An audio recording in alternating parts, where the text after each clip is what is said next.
Современные свободные радикалы – это уже не кучки боевиков с иностранным оружием, готовые к открытому противостоянию. Сегодня они скорее продукты большой пропаганды. Причем считать их только лишь приверженцами ислама некорректно. Сама по себе мусульманская религия миролюбива, а радикальной и непримиримой ее делают идеологи, например, запрещенного в России ИГИЛ. Показательно, что физическое устранение полевых командиров-террористов, что было действенно еще в начале столетия, сегодня не совсем эффективно. Молодых в рядах террористов все больше, и через миграционные потоки они попадают во все страны Европы.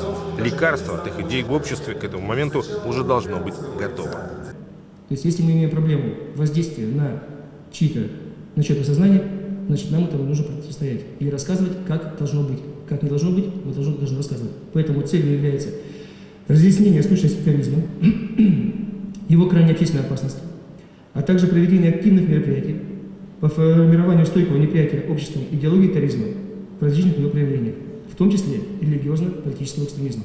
Поле боя современных адептов терроризма не только, вернее, не столько пустынные равнины Сирии или улицы европейских столиц, а молельные дома и всемирная сеть интернет. Как это случилось в Ухте, где перед судом предстал так называемый вербовщик Саид, активно зазывавший студентов ехать в сирийский Алеппо воевать на стороне боевиков.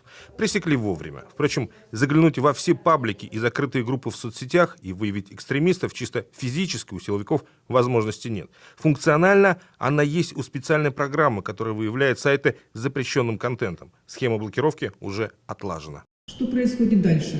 То есть в реестр поступает информация о противоправных сайтах.